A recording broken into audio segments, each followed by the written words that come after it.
Stevie, I want to start in Spain for this week's transfer talk. And Toni Kroos, whose deal doesn't expire until 2023, but do you see him signing a new deal, or do you see him at the end of next season being off-ski somewhere?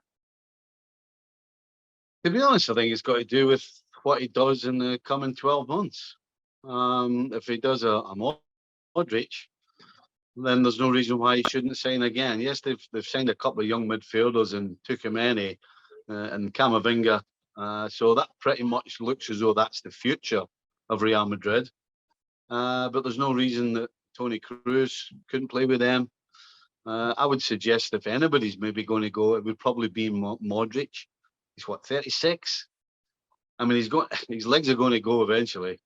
So Toni Kroos, I think it depends on what he does in this coming 12 months, whether they'll offer him a new deal or not. I think it's probably a little early to try and judge that situation.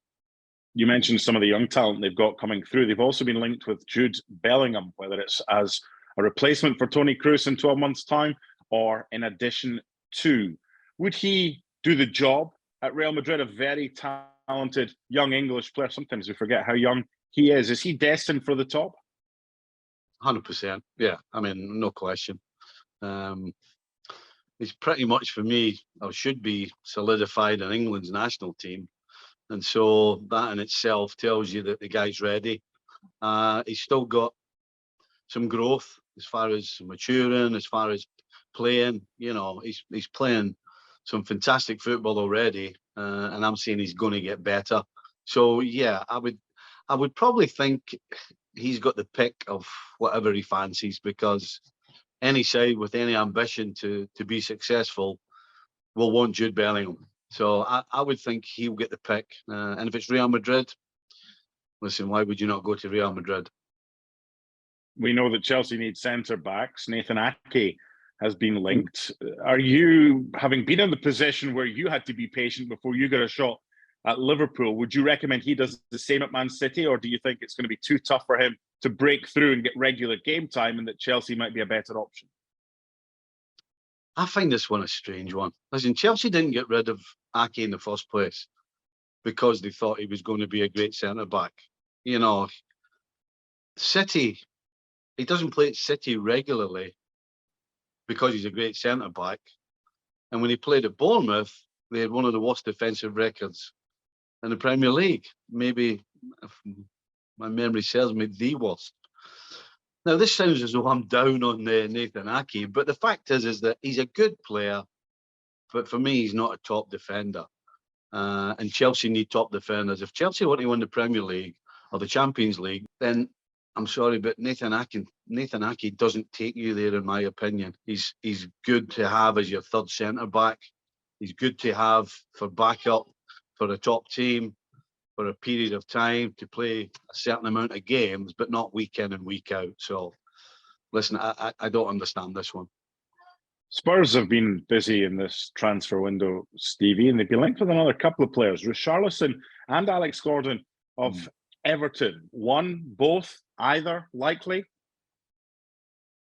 I don't really see it. The numbers don't make any sense for either side.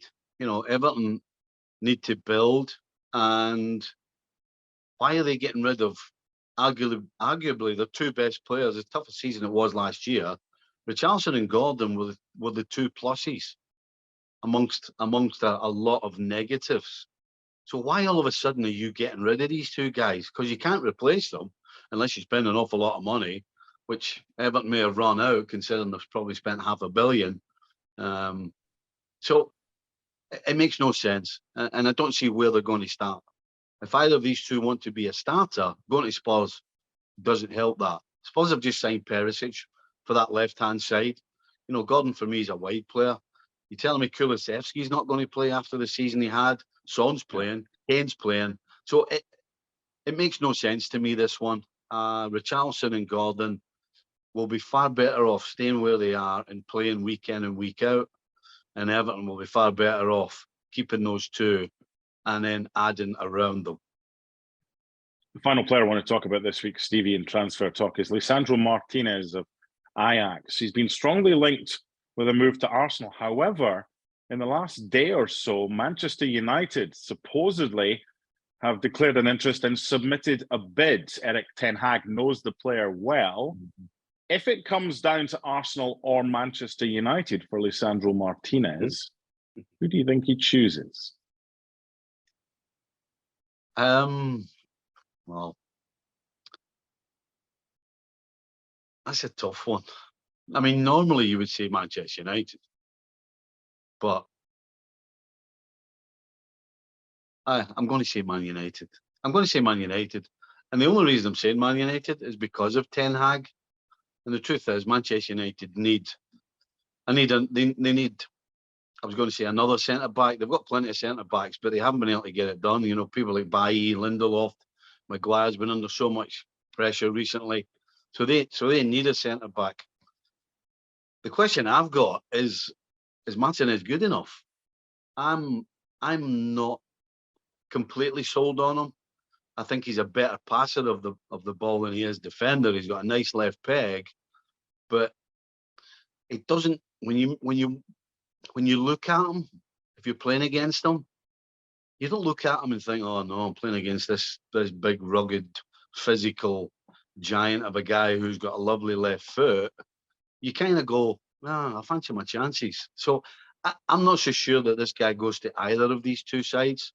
I would suggest that if he does move, yes, move to Manchester United, primarily because the manager of Manchester United knows you inside out. And if he's buying you, he rates you and he'll look after you. Thanks so much for watching ESPN on YouTube. And for more sports highlights and analysis, be sure to download the ESPN app. And for premium content and live streaming, subscribe to ESPN Plus.